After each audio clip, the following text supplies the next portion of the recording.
সালাম সালাম হাজার সালাম সকল শহীদ চরণে, আমার হৃদয়ে রেখে যেতে চাই তাদের স্মৃতির চরণে। সালাম সালাম হাজার সালাম।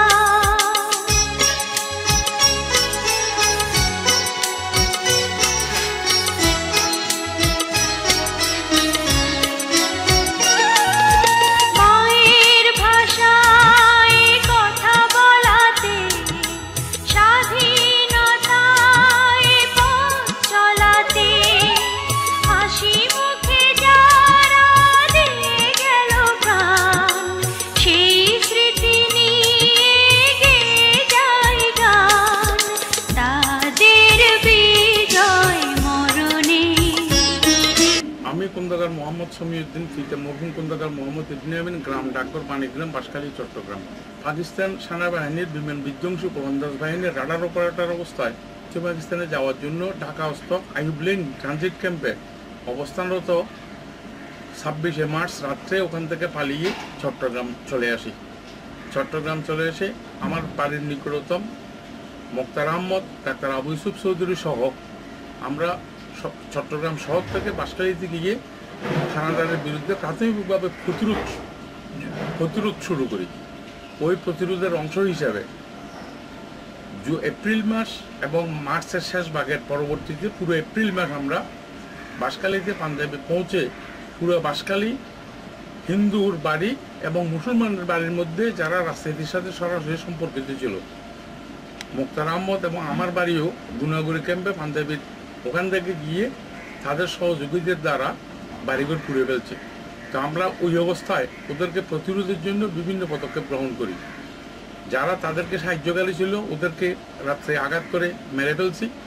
এবং ওই সময় এপ্রিল মাসের শেষের দিকে পাক সরকারকে রেভিনিউ দেওয়ার জন্য আদেশ প্রদান করে এবং আবু ইউসুফ চৌধুরীর নেতৃত্বে আমি খন্দকার মোহাম্মদ শমীউদ্দিন এবং আমার আরও 12 জন সহযোগী ছিল, স্বপন ভট্টাচার্য, নীলরতন ঘোষ, আলী আহমেদ, মুক্তিপদ, শক্তিপদ, হরিধর দাস সহ আরও মোট 12 জন, মনোরঞ্জন দে, সুনীল দে, এদেরকে নিয়ে আবু ইউসুফ চৌধুরীর নেতৃত্বে ওনার সাথে যারা ছিল তারা সহ প্রাথমিকভাবে তহসিল অফিসের রেকর্ডপত্র পুড়ে ফেলি, যাতে তহসিল অফিস রেভিনিউ পাক সরকারের আদেশ বাস্তবায়ন করতে না পারে। কোন তহসিল অফিস বলবেন? মানিকগ্রাম তহসিল অফিস এবং পরবর্তীতে গুনাগুড়িস্থ কুটন্ডি এবং খানখানাবাদ তহসিল অফিস, এই দুটো তহসিল অফিসের রেকর্ডপত্র পুড়ে ফেলি। এবং পরবর্তীতে দেখা গেল সিইউ ডেভেলপমেন্ট এবং সিইউ র্যাবের বর্তমান উপজেলা তৎকালীন থানা সদর এলাকা থেকে রেভিনিউ সিইউ ওই তহসিল অফিসগুলিতে পুনরায় কপি করে নথি প্রেরণ করতেছে যাতে খাজনা নেওয়া যায়। তখন আবু ইউসুফ চৌধুরীর নেতৃত্বে উপজেলা সদর অপারেশনের জন্য আমরা প্রোগ্রাম করি যাতে সিইউ রেভিনিউর সমস্ত ডকুমেন্ট ঘুরিয়ে দেওয়া যায়। এর পদক্ষেপ হিসেবে উপজেলা সদরে আমরা এক রাত্রে 26 জন যৌথভাবে আবু ইউসুফ চৌধুরীর নেতৃত্বে অভিযান চালাই। নেতৃত্বে চলাকালীন সময়ের মধ্যে ইনি উপজেলা সদরের রেভিনিউ এবং সিইও অফিস, আর আমার দায়িত্ব ছিল থানা প্রতিরোধ করা। আমার সঙ্গে যারা ছিল তাদেরকে নিয়ে আমি থানা প্রতিরোধ করি। প্রতিরোধ করাকালীন আমার হাতে টার্গেট ট্রেসিং সেল ছিল। আমি এটা মারার সাথেই থানার নিকটতম অবস্থান থেকে এটা আকাশ ও চূড়ার সাথেই পুরো এলাকা আলোকিত হয়ে যায়। লোকজন সম্বন্ধে ধারণা ছিল না, পুলিশেরও ছিল না। পুলিশ থানা ছাড়িয়ে সেন্ট্রি সহ সকলে টোটাল থানা পুলিশ শূন্য হয়ে গেল। ওরা পশ্চিম দিকে আশকালিহার মাজারের দিকে চলে গেল এবং এইভাবে ওই অপারেশন সফলভাবে আমরা সমাপ্তি ঘটাই। তৎপরবর্তীতে উপজেলা হেডকোয়ার্টার থেকে পাওয়া সাইক্লোস্টাল মেশিন নিয়ে এসে টেম্পারেচারটা ফেলে দেওয়া হয়। সাইক্লোস্টাল মেশিনটা এনে পরবর্তীতে আমরা আমাদের নির্ধারিত কার্যক্রম পরিচালনা করি। এরপর আমি মোক্তার ভাই, আবু সালে চৌধুরী এবং একে মান্নান, ফেলুবাবু সহ আমরা 2000 হয়ে 2000-এর পূর্ব দিকে বান্দরবন, ওখান থেকে উত্তর দিকে পুরান কাপ্তাই হয়ে ঠেকারফা এবং ভারতের মিজোরামের বনবাঞ্ছড়ি ক্যাম্পে গিয়ে ভারতে অবস্থান গ্রহণ করি। ওই সময় বাংলাদেশ থেকে অসংখ্য শরণার্থী ভারতে আশ্রয় গ্রহণ করতেছিল। ওখানে গ্রহণ করার সাথে ওখান থেকে পরবর্তী ক্যাম্প বনবাঞ্ছড়ি 87 নম্বর বিএসএফ ক্যাম্প বনবাঞ্ছড়িতে পৌঁছি। তখন ওখানে পৌঁছার সাথেই ক্যাম্প কমান্ডার জিজ্ঞাসা করলেন এখানে যারা আসছে প্রত্যেক দিন শরণার্থী পৌঁছার সাথে একটা তালিকা করা হয় পরবর্তী ক্যাম্পে পৌঁছে দেওয়ার জন্য। ওখানে আমার নামের সাথে আমার ডেজিগনেশন ছিল, আমি বিমান প্রতিরক্ষা বিভাগের রাডার অপারেটর। তখন আমাকে আর যেতে দিলেন না, ওই ক্যাম্পে রেখে দিলেন। 8 বেঙ্গলের সুবেদার মেজর TM আলী, ওনার মূল বাড়ি হায়দ্রাবাদ ছিল, পরবর্তীতে তিনি যশোরে বসবাস করতেন। ওনার নেতৃত্বে আমরা 32 জনকে বাংলাদেশের ভিতরে ওই ক্যাম্পে অবস্থানকারী তৎকালীন সেনাবাহিনী, বিমান বাহিনী, ইপিআর, পুলিশ যারা ছিল, নৌবাহিনী, সকল সশস্ত্র বাহিনীর সদস্যদেরকে একত্রিত করে MF নামকরণ, তৎকালীন ভারত গভর্নমেন্টের সিদ্ধান্ত মোতাবেক মুক্তি ফৌজ নামকরণ করে আমাদেরকে বাংলাদেশের অভ্যন্তরে প্রবেশ করিয়ে দিল। TM আলীর নেতৃত্বে 24 মে ভারতের মিজোরামের কাপ্তাই রাঙ্গামাটির উপরে চেয়ারম্যান পাড়ার ওখানে আমরা ভিতরে অভ্যন্তরে প্রবেশ করি। তখন পাকিস্তানের সহায়তায় মিজোরাম ভারতের থেকে স্বাধীন হওয়ার জন্য মিজোরামের মিজোর সশস্ত্র মিজোদেরকে পার্বত্য চট্টগ্রামে পাকিস্তান আশ্রয় দিয়েছিল এবং পাকিস্তানের সহযোগিতায় মিজোরা ওখানে সশস্ত্র আক্রমণ চালাতো। পাক সৈন্যরা পার্বত্য চট্টগ্রাম সংলগ্ন ভারতের মিজোরামের সীমানা এগুলি ওরা চিন্তাটা যাওয়ার মতো। আর এই পরিস্থিতিতে এখন মিজোরা সবাই জুটে সেনাদার বাহিনীদেরকে সীমান্ত পর্যন্ত পৌঁছার এবং ওখানে সব জায়গা পাক সৈন্য পৌঁছার জন্য সহায়তা করে। চেয়ারম্যান পাড়ার ওখানে সংলগ্ন কর্ণফুলির উপরিভাগ বিকেল আনুমানিক 2টের দিকে একটা নিচের থেকে 2টো লঞ্চের আমরা আওয়াজ শুনতেছি। ইতিমধ্যে ওই ঠেকবাগে কর্ণফুলির ঘন্টা 1.5 পর একটা লঞ্চ খুব বড় আকারের আসলো, কিছু প্যাসেঞ্জার ওখানে দেখা যাচ্ছে। আমাদের কমান্ডার TM আলী, সুবেদার মেজর TM আলী ইঙ্গিত করলেন যে এটা বন্ধ করে, লঞ্চ বন্ধ করে তীরে বেরানোর জন্য, এবং আমাদের হাতে একটা বাঁশের যে সঙ্গী ছিল টিনের, ওইটা দিয়ে বলা হলো ওরা ওইদিকে আসতেছে দেখাইয়ে।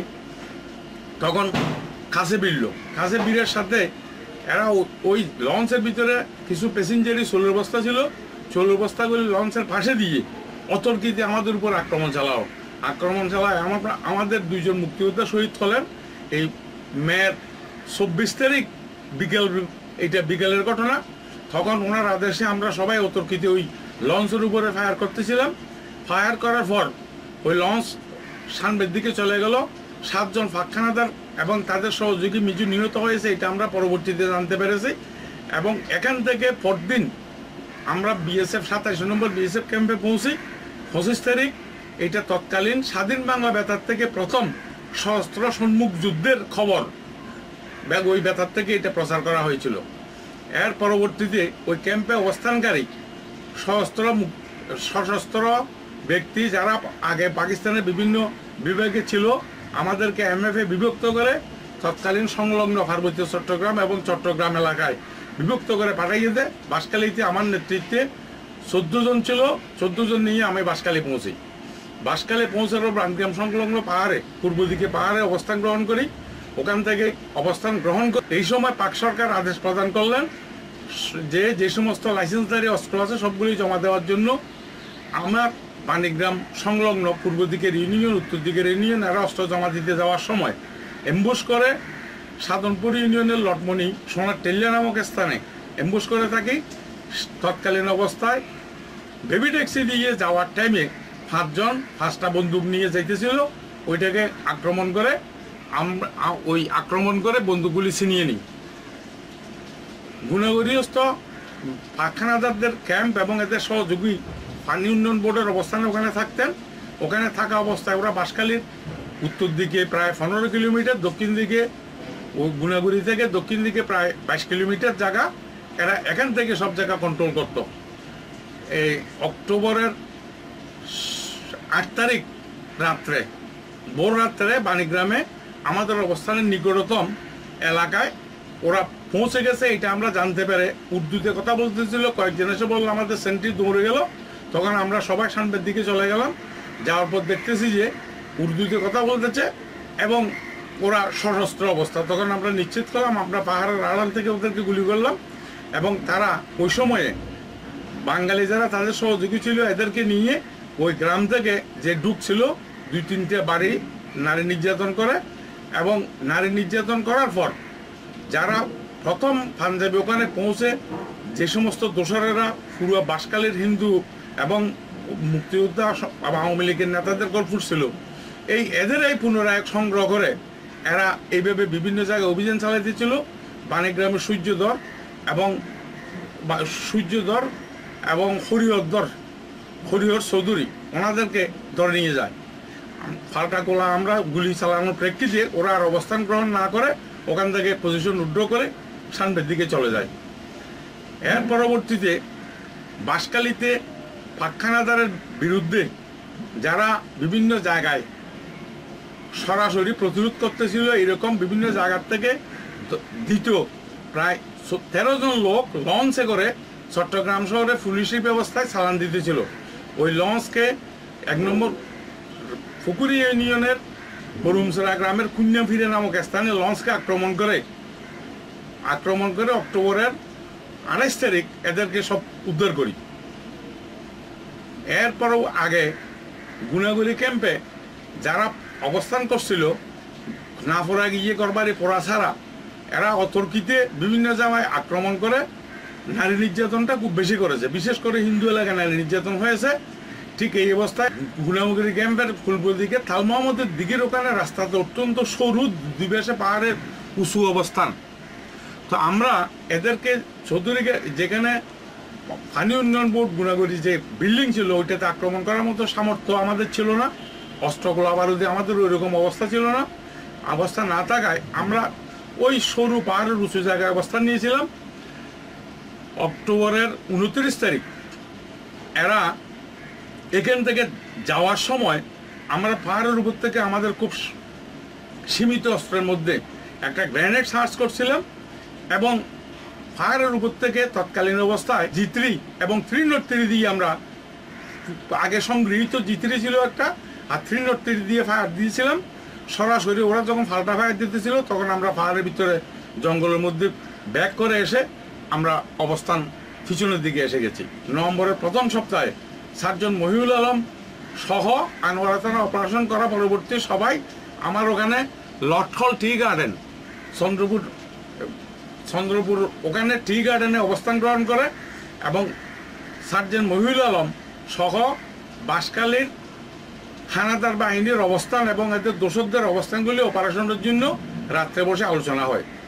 তখন আমি ওনাকে পরামর্শ দিলাম, যদি এগুলি অপারেশন করতে হয় আপনি অবস্থানগুলি আগে দিনের বেলায় সব দেখে রেখি করে নেন, তারপর প্রায়োরিটি ভিত্তিতে কোনটা কখন করবেন এরকম একটা চিন্তা ভাবনা করে এগুলি করলেই ভালো হবে সরজমিনে দেখে।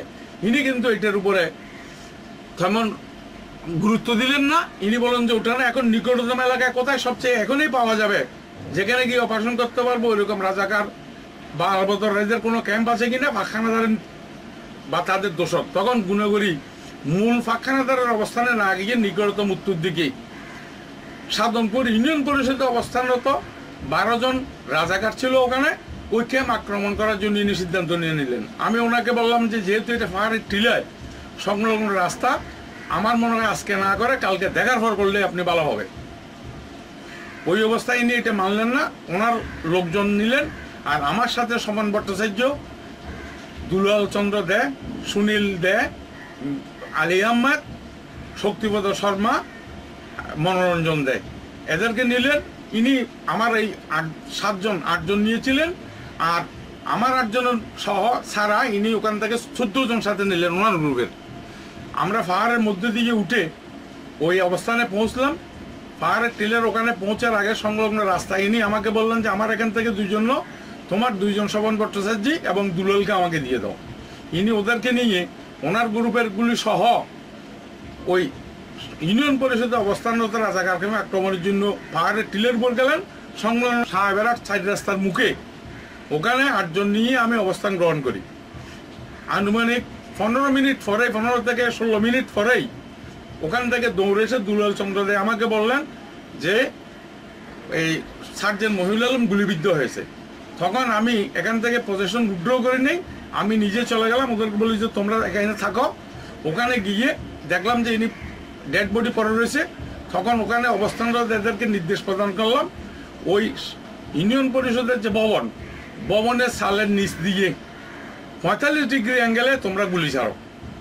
ওই গুলির নিচ দিয়ে আমি দুলাল চন্দ্র এবং শ্রবণ ভট্টাচার্যকে নিয়ে ডেড বডি ওখান থেকে উদ্ধার করে পাহাড়ের ভিতরে আমাদের মূল ক্যাম্পে নিয়ে যায়। তখন বোর হয়ে গেছে এবং সাহেবেরা 4 রাস্তার মুখ থেকে আমাদের ওই এম্বুশ নেওয়া পজিশন উড্র করে সকলকে নিয়ে পাহাড়ে চলে গিয়ে ওখানে ওনার কর্দমজাপাড়া গ্রামের আব্দুর রহমানের দ্বারা ঈশ্বরবাবুর হাট হইতে কাফনের কাপড় ক্রয় করে এনে ওখানে জানাজা করে লটমনির পাহাড়ে ওনাকে দাফন করি এবং পরবর্তীতে ওই কবরটা পাকা করে দিই। সার্জেন্ট মহিউল আলম ওই দিন এ ঘটনা পরবর্তীতে ওনার যারা অনুসারী ছিল সকলেই পরের দিন আনোয়ারা চলে আসলেন। আমরা আমাদের ক্যাম্পে অবস্থান গ্রহণ করলাম। ইতিমধ্যে সুলতানুল কবির চৌধুরী এবং মোহাম্মদ শফিকুর রহমান আমরা 3 জন লটমনির পাহাড়ে বসে যৌথভাবে পুরো বাঁশখালী কীভাবে আমরা কাজকর্ম চালাইতে পারি এটার উপরে একটা পরিকল্পনা নির্মাণ করলাম। আমরা বাঁশখালীর যে পাহাড়ের ভিতর দিয়ে পূর্ব সাইড যে পাহাড়ের ভিতর দিয়ে চলাচল করে বলছড়ি, নাফরা, সাম্বল, বাণীগ্রাম, সানপুর এবং এই সংলগ্ন এলাকা গুণাগড়ি যেসব জায়গায় পাখানাদারের সহযোগীরা প্রতিরোধ করে ওই সমস্ত জায়গায় গিয়ে প্রয়োজনে ব্যালেন্স ফায়ার দিয়ে আমাদের স্বাধীনতাকামীদের মনোবল উঠে রাখার প্রচেষ্টা চালাই। নভেম্বরের শেষ সপ্তাহ ডাক্তার আবু ইউসুফ চৌধুরী ইউসুফের নেতৃত্বে বিএলএফের যারা ছিল ওনারা নভেম্বরের শেষে এই শেষ সপ্তাহ দিকে পৌঁছে গেছে এবং পৌঁছার পরে আমরা সবাই একত্রিত হলাম। ওনার সাথে আবার সম্মিলিতভাবে আমরা সবাই এই কার্যক্রম যুদ্ধ পরিচালনার জন্য সিদ্ধান্ত গ্রহণ করি। আবু ইউসুফ চৌধুরী গুণগরিয়স্থ ওয়াবদা ক্যাম্পে ইতিপূর্বে পাঞ্জাবিরা সব চলে গেছে, যাদেরকে অস্ত্র দিয়ে রাজাকার করা হয়েছিল ওরা ওখানে ছিল। ওই ক্যাম্প অপারেশনের জন্য সিদ্ধান্তের প্রেক্ষিতে সুলতানুল কবির চৌধুরী ওনার দল থেকে 3 জনকে দিলেন, আর আমি স্বপন ভট্টাচার্যের নেতৃত্বে আমার দল থেকে 12 জনকে দিলেন এবং আবু ইউসুফ চৌধুরীর নেতৃত্বে সকলে মিলে ওই ক্যাম্প অপারেশন করে সব রাজাকারকে বন্দি করে বাণীগ্রাম ক্যাম্পে এনে ওদেরকে বন্দি করে রাখা হলো। অস্ত্রগুলি ওখান থেকে নিয়ে আসা হলো 16 ডিসেম্বর। পরবর্তীতে আমি প্রাক্তন সৈনিক হিসাবে বিমান বিধ্বংসী গোলন্দাজ বাহিনীর রাডার অপারেটর হিসাবে আমার নিয়মিত বাহিনী যোদ্ধা হিসেবে আমি আমার ওই বাংলাদেশের মুক্তিযোদ্ধার প্রতিরক্ষা মন্ত্রণালয়ের প্রতিরক্ষা বিভাগের জেনারেল ওসমানী 1 নম্বর মুক্তিযোদ্ধা, আর আমার ক্রমিক 1072 নম্বর। 1952 সালে 21 ফেব্রুয়ারির পুলিশের গুলি চালানোর প্রতিবাদে, ছাত্র জনতার গুলি চালানোর প্রতিবাদে 23 ফেব্রুয়ারি বাণীগ্রামের সাধনপুর উচ্চ বিদ্যালয়ের ছাত্ররা এই প্রতিবাদ সভা এবং মিছিল করার স্মারক স্তম্ভ গত 21 ফেব্রুয়ারি বাণীগ্রাম সাধনপুর উচ্চ বিদ্যালয় প্রাঙ্গণে স্মারক স্তম্ভ স্থাপন করি এবং মাননীয় সাংসদ মোস্তাফিজুর রহমান চৌধুরী এই স্মৃতি স্তম্ভ উদ্বোধন করেন।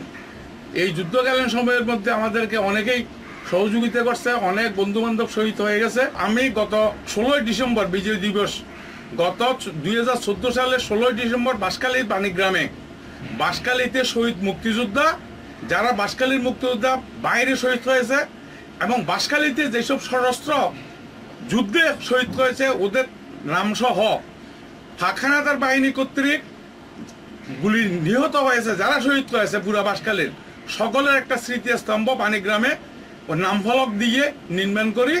এইটা অবসরপ্রাপ্ত ক্যাপ্টেন আব্দুল করিম বীরুত্তম এবং আমি ভিত্তি স্থাপন করি, আর মাননীয় সাংসদ মোস্তাফিজুর রহমান চৌধুরী এবং বিএলএফ কমান্ডার আবু ইউসুফ চৌধুরীর এটা ফলক উন্মোচন করেন।